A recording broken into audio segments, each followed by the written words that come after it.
Welcome to the Lift Your Story podcast with guest Jacqueline Wales. Hi everyone, I am Lorianne. I am that gal from Milton, Ontario, Canada, and I am with. I am that guy. I am Roy Miller from Dallas, Texas. We'd like to welcome you to our Lift Your Story podcast. In this episode, we have Jacqueline Wales, and she is the author of The Fearless Factor and The Fearless Factor at Work. Thank you so much for being here with us today. Yes. My pleasure. Thank you. So can you tell us a little bit about your book? So I wrote the first Fearless Factor a few years ago, initially to help women specifically understand how to move beyond fear, how to develop their confidence, how to really take ownership of their skills, their talents, and how to speak up, which is, of course, a big issue for a lot of women. They don't speak up in the workplace and they tend to get overlooked. So the Fearless Factor was really all about my journey to get past fear, which I had had significant amount of experiences with. And then beyond that, it became the Fearless Factor at Work because I was working with a lot of managers who were having trouble communicating with direct reports, who were having some self-doubts about their ability to lead and so forth. So out of that came, more of the fearless piece. And of course, for me, being fearless is not the absence of fear, but it's the courage to take the next step. And that's where most people fall down. They feel that you hear the stories of people getting stuck. Well, the only reason why you're stuck is because you're afraid to take the next step, because it could be the wrong one, it could be the wrong direction, it could be costing you money, whatever the case may be. But until you actually take that next step, you'll never know. And I realized at a certain point in my life that fear was imagination based. It's an emotion. And as if we look at fear as an emotion and not something that we're controlling, if you like, because it pops up at the most, uncertain times, basically, whenever you're feeling anxious. So how do you get beyond that? And that's really what the whole Fearless Factor at Work is truly all about, helping people understand how to really reflect on what's going on in your life. Where are you now, where you want to go, and where are you getting held up? That's interesting. A lot of people wouldn't even think about it when you're an employee as such. You don't really think about the fear that your managers have because you're fearful of them, but you don't realize that they have their own fears. Even business owners, like you said, in the management skills. Well, it doesn't really matter where you are in the status levels, if you like. We all put our pants on the same way. We all eat and sleep and breathe the same way. So why should our emotions be different? Why should we feel like just because you're the boss, you're supposed to have everything under control? Well, control happens to be the key issue because it's like tell you what to do and you do it, as opposed to having a dialogue about how can we work together to get the results that we're looking for. And that becomes a not much bigger conversation. So one of the first things that I tell my managers that I'm working with is when you're communicating with your direct reports, you're usually busy telling them what to do. But what if you were to sit down with them and say, something's not working here and I would like to understand. So help me understand. Or tell me what it is that you need so that we can both work this together. And that's not a conversation that takes place in most organizations, simply because they either say, I don't have time for it, or it doesn't even occur to them that there's an option to be able to engage in that way. And I think that that's a big problem. I mean, I like to say most companies are dysfunctional from the very position of, if you examine the behaviors, primarily a lot of them are fear-based behaviors, and they accept that as a norm, if you like. And I think this is a piece where we can all do better. So from your personal experience, you said you had fear. So from that, how did you realize your fear to move forward? Well, I'll give you an example. The first 35 years of my life were basically fear driven. And I'm talking about from the very beginning. I grew up in a household that was violent. It was emotionally abusive. And I had everything but the kitchen sink thrown at me from an age of about, 0, I would say, and forward. A lot of poverty, a lot of disappointment, a lot of anger, and of course it gets directed at the family. So what that created was a lack of self-esteem, ability to really understand how to set proper boundaries, and the inability to really understand what it was that I truly needed. Although what I discovered was that I had an innate urge to go somewhere else, which indeed I did. I left home at 16 and, went out on my own. And that was, again, fear-based. A lot of the behaviors were fear-based. Children born outside of marriage, marriage and divorce, more children. So up until the age of 35, my life was a disaster.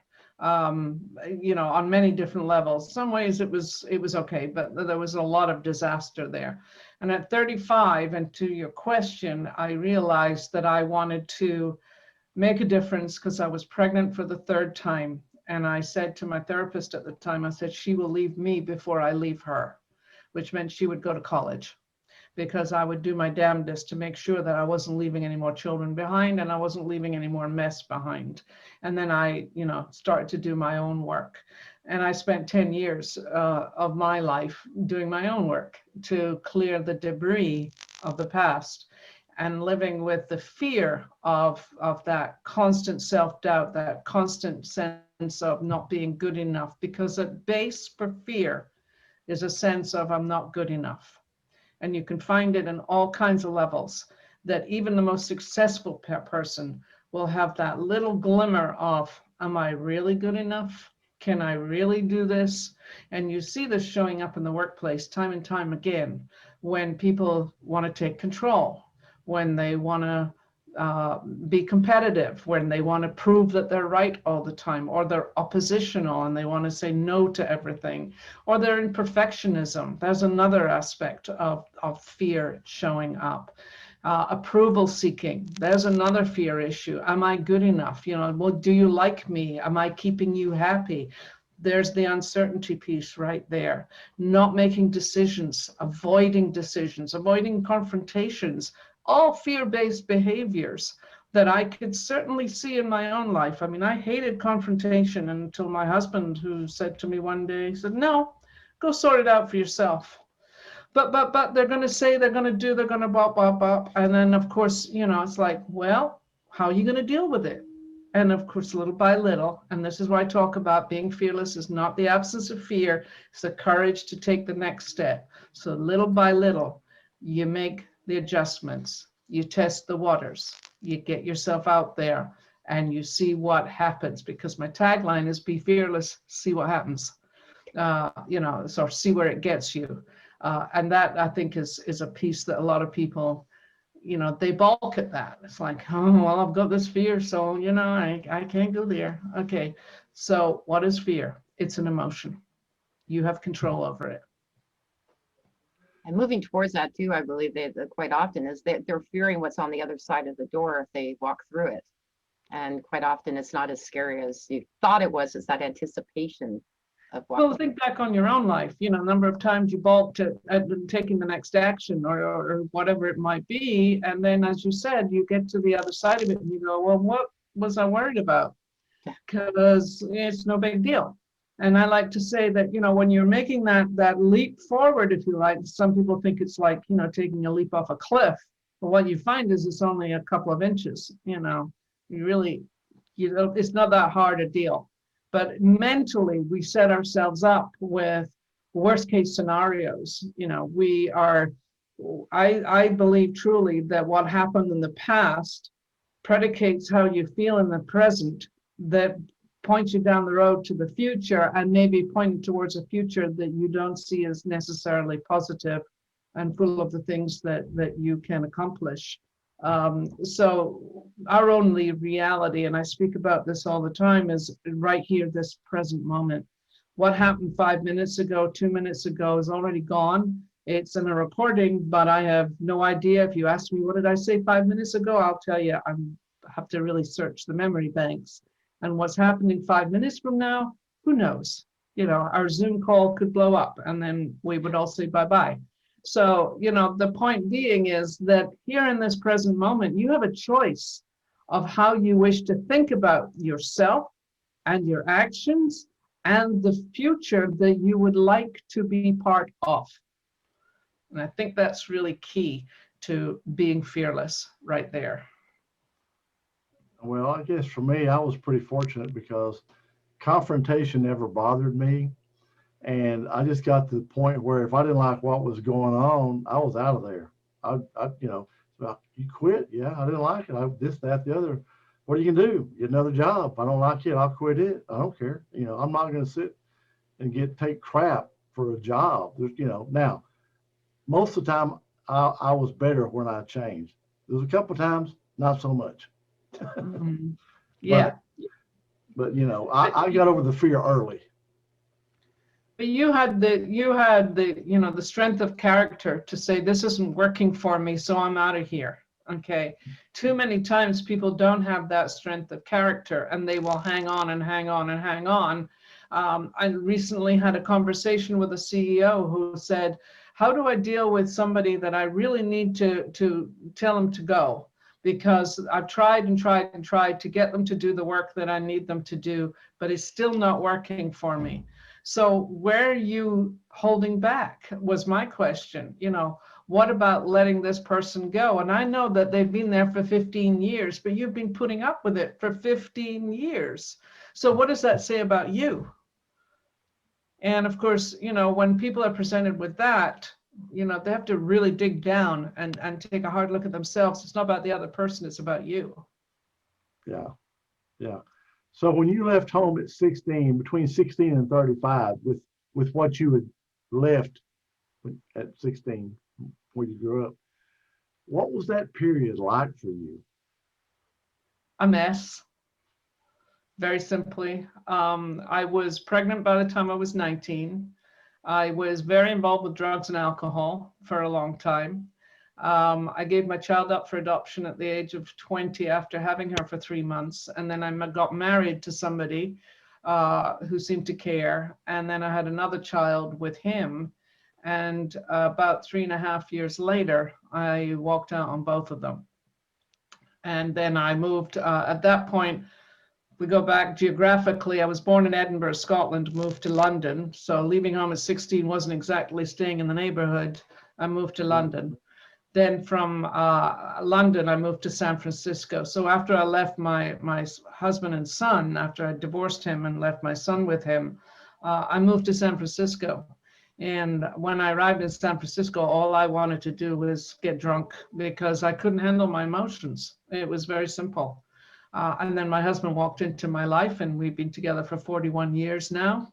And so, you know, things start to turn around. And I had the support and the means to be able to make the changes I needed to make. You know, I'm amazed at people that can leave like that. You know, when I can think back when I was 18, I live in Dallas. I wouldn't even want to move to Houston or go to Oklahoma. I mean, I got, and people that a daughter-in-law that came from Honduras to here, you know, like you went from Scotland to London. I mean, I couldn't have done it when I was 18. There's no way. I mean, I just. Well, for me, it was more to the point of I was running away. I wanted to be gone from this truly chaotic, judgmental, very difficult background. This is 1969, by the way. You know, this is like the swinging 60s or the end of the swinging 60s. So to a 15, 16-year-old, you're like, oh yeah, I want to go where the bright lights are, you know, because the hell with it. We'll get out there and we'll party. And that's what I did. And of course, I arrived in London with no job, no money, and nowhere to live.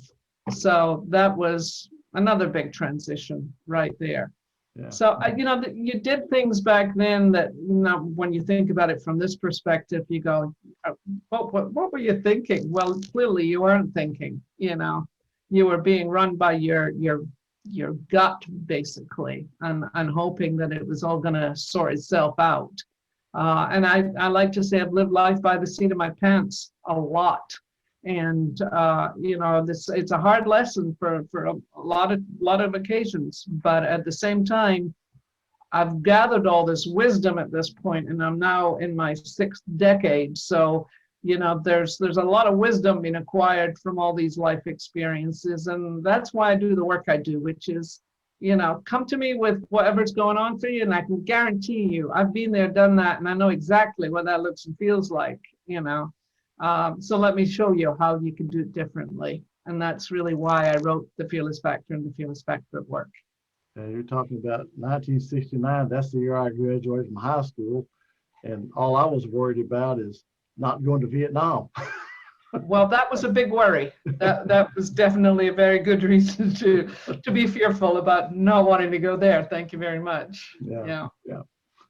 It's interesting though, you were saying that running away, and I understand getting away, but running away, which is a lot of things people do, moving. I've done it. I'm guilty of it.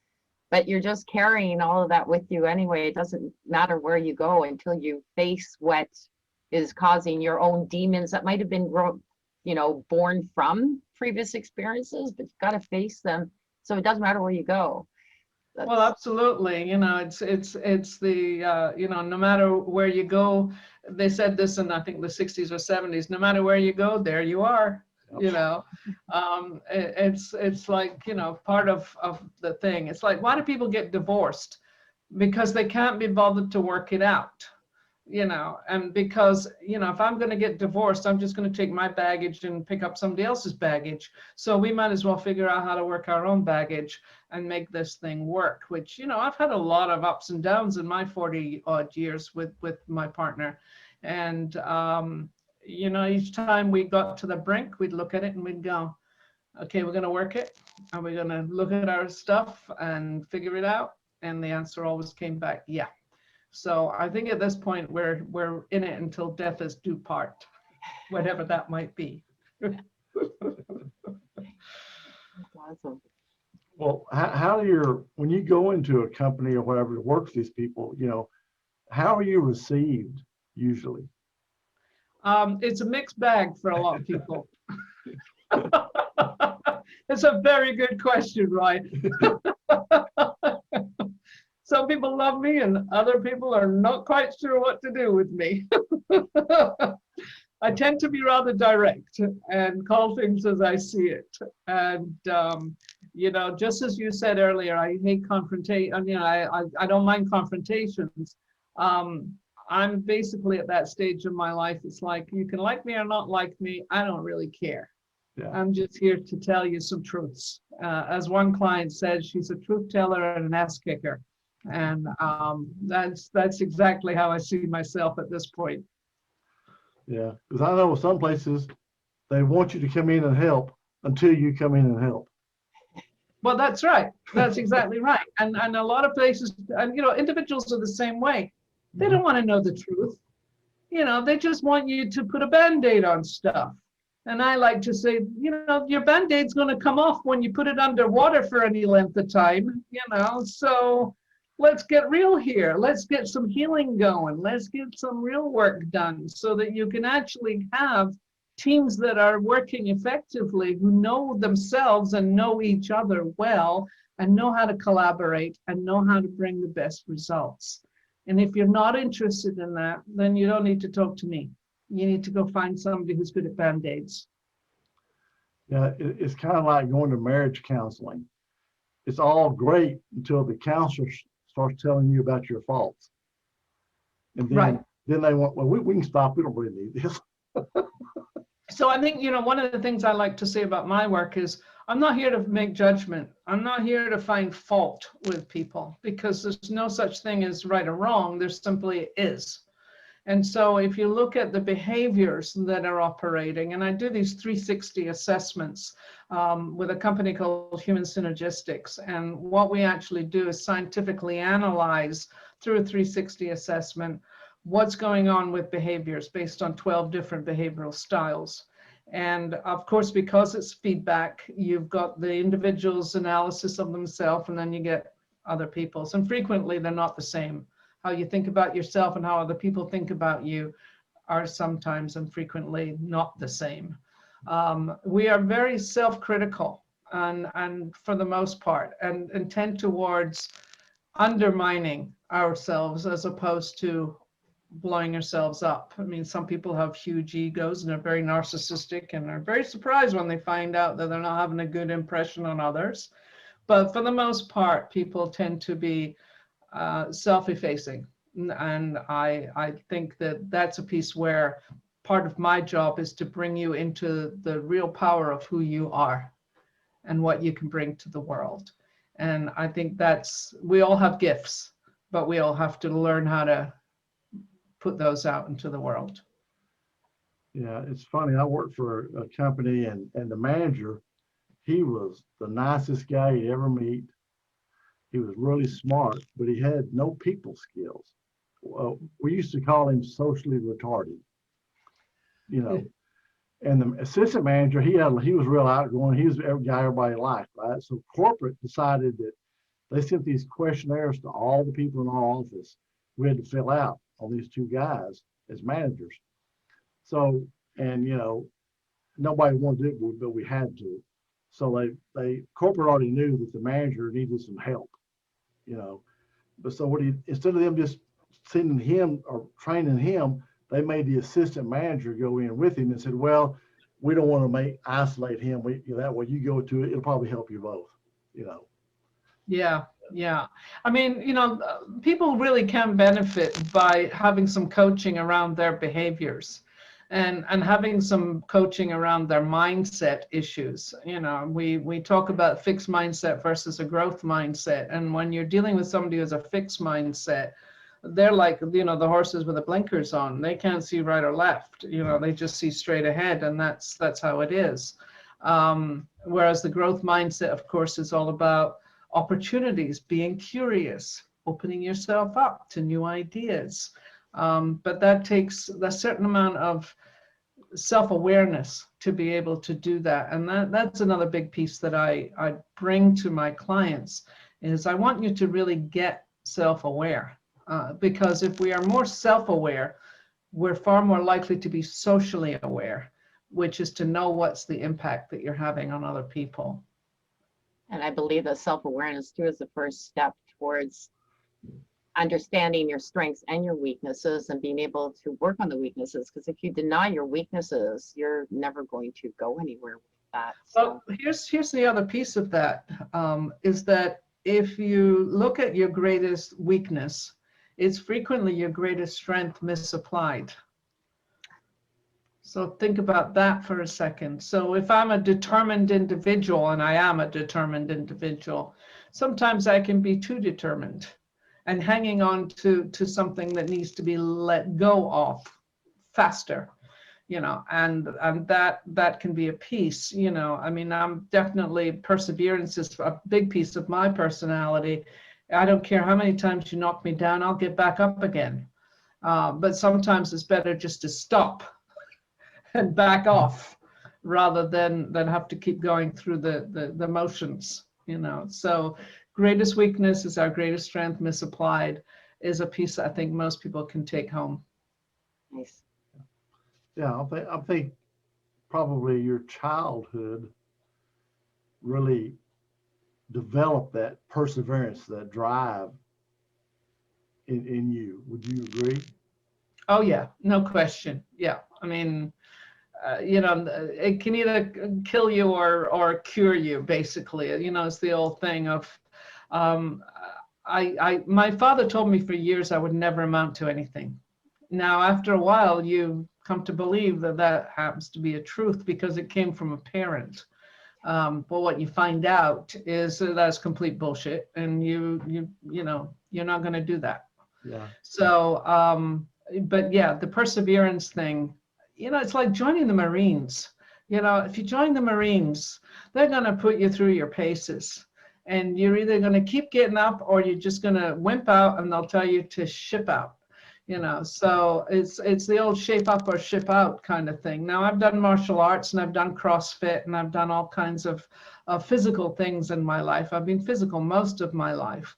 But I think there's a discipline involved in that perseverance too, that I think is really, really important. And I like to talk about, there are 6 things I learned in doing martial arts. And the first one is commitment. So you got to be committed to be in the fight. You got to be focused on your opponent. So you got to be focused in the right place, which is looking at their eyes, nowhere else. The third piece is discipline, thousands of hours of doing whatever you do over and over again. The fourth piece is follow through. If you're going to be punch or a kick, you've got to be able to respond to that. There's a follow through. Then there's consistency. You got to know how to do the same thing over and over and over again. And the last piece is perseverance. You get laid down, you get back up. So these 6 things apply to everything we do in life. That's commitment, the focus, the discipline, the follow through, the consistency, and the perseverance. 6 things that drive everything that we do in life. Yeah, what was it Bruce Lee said? He fears the guy that did one kick 10,000 times. Yes. Yeah. Yeah. I often find it funny, as you were saying about the parent thing. Well, like, it's ingrained in you because of parent thing. And I think, how is it that quite a few parents, not going to say all of them, but quite a few parents end up having the same power as the top mentors and coaches of this world, like Tony Robbins. Tony Robbins tells you something, but your parents will tell you something else. And it's a real struggle. And it's your parents. So, well, I think a lot of it, we're ingrained to believe that our parents have the authority. Yeah. But, as you get older, you begin to look at your parents in a different light as to who gave them the authority. By nature of birth, that was it. But it doesn't necessarily make your parents any wiser than anybody else. If anything, many of them are idiots. And you kind of, you get this idiocy on your own. This is a piece that we work on.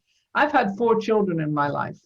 And I've been stepmother to another one. So that's 5 children in my life altogether. And each one of them has a different story to tell about me being a mother for lots of different reasons. As I said, I gave the first one up for adoption when she was 3 months old. Found out later on that she's doing just fine. She's had a good life, great parents. She loves her parents. She's got a wonderful life. Doesn't need another mother. That's fine. I didn't need another kid. I already had 4 that were running around me. My son, I left with his father. I went back and I healed that one. It took me years, but I healed it. And he and I talk every weekend now. He has a 5-year-old daughter and we are very, very close. But he lives in England and I live here. The 3, 2 of between, with my husband here and his daughter came to live with us at the age of 10 from Thailand, a complete stranger. So there was a lot of adjustment in that on both sides. So, you look at the makeup of this parenting. Now, each of them has their own story about how they see me. And I know I made some real big mistakes along the way. But hopefully in the long run, they'll do their own therapy and they'll figure it out.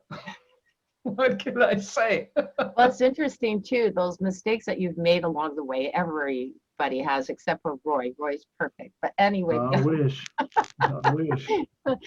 But you're right how it's interesting because I have 3 children and, my daughter finds it amazing. Like she'll look at my mistakes and go, wow, like I get it. I understand why you did that.